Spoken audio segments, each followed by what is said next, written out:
1. Roman साम्राज्य का पतन व प्रभाव। 6ठी सदी में रोमन साम्राज्य दो भागों में विभाजित हो गया। इसका पश्चिमी भाग, जिसकी राजधानी रोम थी, जर्मन कबीलों के हमलों के कारण समाप्त हो गया। इससे इस क्षेत्र की जनसंख्या, भाषा और शासन व्यवस्था में बड़े बदलाव आए। इसी के परिणाम स्वरूप आधुनिक यूरोपीय राष्ट्रों की नींव पड़ी, जो स्थानीय लोगों और जर्मन कबीलों के मिश्रण से बनी थी। दूसरी ओर इसका पूर्वी भाग, जिसे बीजेंटिन साम्राज्य के नाम से जाना जाता है और जिसकी राजधानी कॉन्स्टेंटिनोपल थी, लंबे समय तक स्थिर रहा और इसका व्यापार जारी रहा। 2. बीजेंटिन साम्राज्य। पूर्वी रोमन साम्राज्य। बीजेंटिन साम्राज्य का विस्तार पूर्वी यूरोप, तुर्की, सीरिया, मिस्र और उत्तरी अफ्रीका तक था। इसकी प्रमुख विशेषताएं एक मजबूत राजतंत्र और केंद्रीकृत प्रशासन थीं। इस साम्राज्य में यूनानी ऑर्थोडॉक्स चर्च का प्रभाव बहुत अधिक था, जिसके कारण रोम स्थित कैथोलिक चर्च से उनके मतभेद थे। यह साम्राज्य एशिया के साथ अपने व्यापार को बनाए रखने में सफल रहा। सबसे महत्वपूर्ण बात यह है कि इसने ग्रीक रोमन संस्कृति और ज्ञान को संरक्षित रखा, जिसने बाद में यूरोप में पुनर्जागरण, रेनेसांस का आधार तैयार किया। सन 1453 में तुर्कों द्वारा कॉन्स्टेंटिनोपल पर विजय के साथ इस साम्राज्य का अंत हो गया। 3. मध्यकालीन यूरोप। 6ठी से 10वीं सदी। रोमन साम्राज्य के पतन के बाद यूरोप में बड़े नगर और व्यापार लगभग समाप्त हो गए। सोने की कमी के कारण अफ्रीका से इसका आयात भी रुक गया। इसी कारण कई इतिहासकार इस काल को अंधकार युग कहते हैं।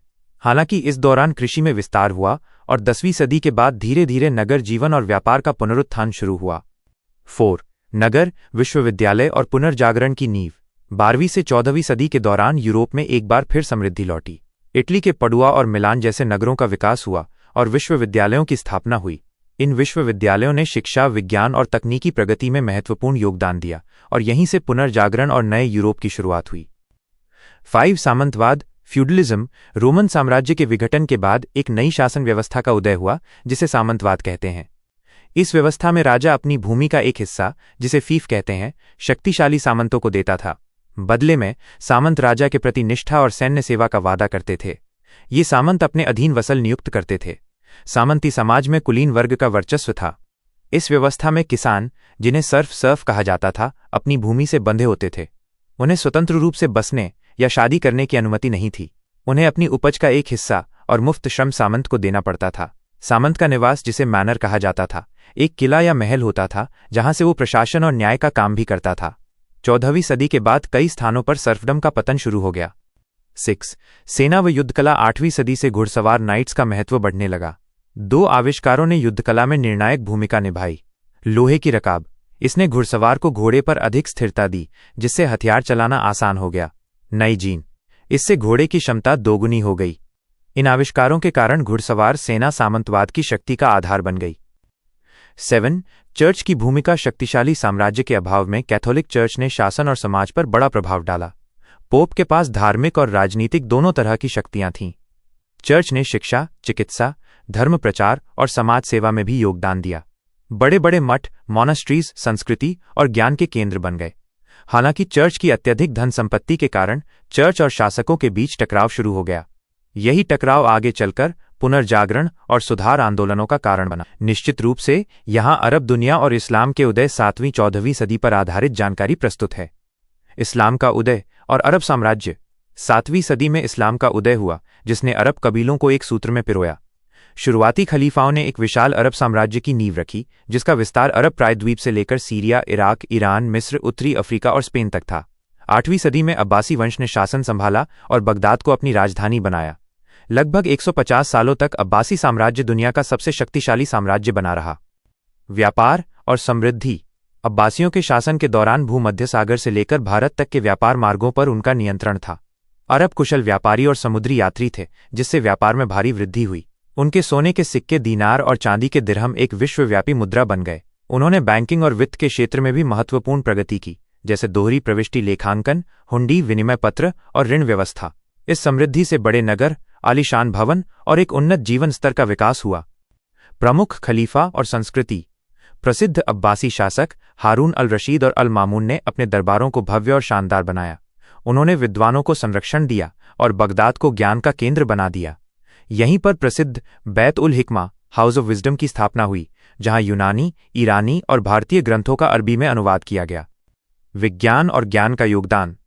अरब विद्वानों ने ग्रीक विज्ञान और दर्शन, भारतीय गणित, चिकित्सा और खगोल विज्ञान के ग्रंथों का अनुवाद किया, जिससे ये ज्ञान अरबी भाषा में उपलब्ध हुआ। भारतीय योगदान: दशमलव प्रणाली और शून्य अरबों के माध्यम से ही यूरोप पहुंचे। सूर्य सिद्धांत, आर्यभट्ट, चरक और सुश्रुत की रचनाओं का अनुवाद किया गया। पंचतंत्र का अरबी में अनुवाद किया गया, जो आगे चलकर यूरोप में एसॉप्स फेबल्स के रूप में प्रचलित हुआ। चीनी योगदान: कागज, बारूद, कंपास और छपाई जैसी महत्वपूर्ण चीजें अरबों के माध्यम से यूरोप पहुंचीं।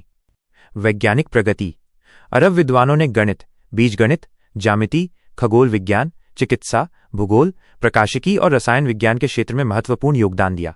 उन्होंने नए मानचित्र और खगोलीय उपकरण विकसित किए, जो समुद्री यात्राओं के लिए बहुत सहायक साबित हुए। 10वीं सदी तक अरबी विज्ञान विश्व में सबसे उन्नत था। अल ख्वारिज़मी, बीजगणित, इब्न सीना, चिकित्सा और अल हैथम, प्रकाशिकी जैसे वैज्ञानिक इस काल के प्रमुख नाम थे। सामाजिक और राजनीतिक पहलू: अरब साम्राज्य के प्रशासन में गैर अरब, ईरानी, यहूदी और ईसाई जैसे विभिन्न समुदायों के लोग शामिल थे। विद्वानों को अभूतपूर्व स्वतंत्रता और संरक्षण मिला, और यूरोप में चर्च के दमन की तुलना में अरब समाज अधिक उदार था। अरबों का पतन: 12वीं सदी के बाद अरब साम्राज्य का पतन शुरू हो गया, जिसके मुख्य कारण थे राजनैतिक विखंडन, आंतरिक संघर्ष और रूढ़िवादिता। मंगोल आक्रमण: 1258 में बगदाद का पतन हुआ। इन कारणों से 14वीं सदी तक वैज्ञानिक विकास धीरे धीरे रुक गया। अफ्रीका और हिंद महासागर व्यापार: अरब व्यापारी अफ्रीका और हिंद महासागर के तटों पर भी सक्रिय थे। ज़ांज़ीबार और मलिंदी जैसे नगर व्यापार के महत्वपूर्ण केंद्र थे। सोना, हाथीदांत और दासों का मुख्य रूप से व्यापार होता था। इथियोपिया, जो एक ईसाई राज्य था, भी इस व्यापार में सक्रिय रूप से शामिल था और भारत तक उसका संपर्क था। चीन और दक्षिण पूर्व एशिया: चीन से संबंध: भारत और चीन के बीच आर्थिक व सांस्कृतिक संबंध प्राचीन काल से ही रहे हैं। 8वीं-9वीं सदी के दौरान तांग शासकों के समय चीन का समाज और संस्कृति अपने उत्कर्ष पर थी। तांग साम्राज्य ने मध्य एशिया, सिंकियांग, काशगर तक अपना नियंत्रण स्थापित किया, जिससे रेशम मार्ग, सिल्क रूट के माध्यम से व्यापार समृद्ध हुआ। निर्यात: रेशम, चीनी मिट्टी के बर्तन, पुखराज। विदेशी व्यापारी: अरब, फारसी, भारतीय समुद्री मार्ग से कैंटन पहुंचे। 10वीं सदी में तांग वंश का पतन हुआ और सुंग वंश, सोंग डायनेस्टी का उदय हुआ, जिसने लगभग 300 वर्षों तक शासन किया। 11वीं सदी में सुंग काल में अत्यधिक आर्थिक प्रगति हुई। मंगोल आक्रमण: 13वीं सदी में चीन की कमजोरी का फायदा उठाकर मंगोलों ने विजय प्राप्त की। कुबलाई खान के अधीन मंगोलों ने पहली बार उत्तर और दक्षिण चीन का एकीकरण किया। मंगोलों ने टोंकिन, उत्तरी वियतनाम, अनाम, दक्षिणी वियतनाम और कोरिया पर भी कब्जा किया। Marco Polo Venice Kublai Khan के दरबार में रहा और लौटते समय उसने भारत, मालाबार तट भी देखा। परिणाम: इन घटनाओं से विश्व के विभिन्न हिस्से आपस में और निकट आए, जिससे व्यापार और संस्कृति का आदान प्रदान बढ़ा। दक्षिण पूर्व एशिया: प्रमुख शक्तियां: शैलेंद्र साम्राज्य, 8वीं-10वीं सदी। केंद्र: सुमात्रा, जावा, मलय प्रायद्वीप, थाईलैंड। इसकी मजबूत नौसेना थी, जिसने समुद्री व्यापार पर अपना वर्चस्व स्थापित किया। राजधानी प्लम्बंग, पालेम्बांग, ये संस्कृत और बौद्ध अध्ययन का एक प्रमुख केंद्र था। बोरोबुदुर मंदिर, जावा, एक भव्य बौद्ध मंदिर जिस पर महाभारत और रामायण की झलक दिखाई देती है। शासक को जवाक का महाराज, स्वर्णभूमि कहा गया। कंबोज, कंबुजा, कैम्बोडिया साम्राज्य, 10वीं-15वीं सदी। इसने पहले फुनान राज्य को विस्थापित किया। अंगकोर वॉट और अंगकोर थॉम, 10वीं-12वीं सदी। इन भव्य मंदिरों का निर्माण हुआ, जहां रामायण और महाभारत से संबंधित चित्रकलाएं देखने को मिलती हैं।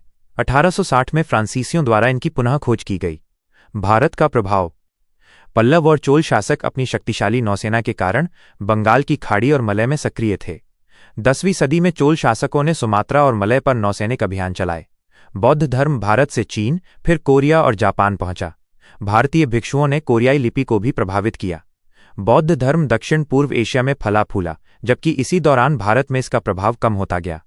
धर्म व संस्कृति में सहिष्णुता व मिश्रण देखने को मिला, जहां बौद्ध धर्म ने स्थानीय हिंदू देवताओं और मंदिरों को आत्मसात किया।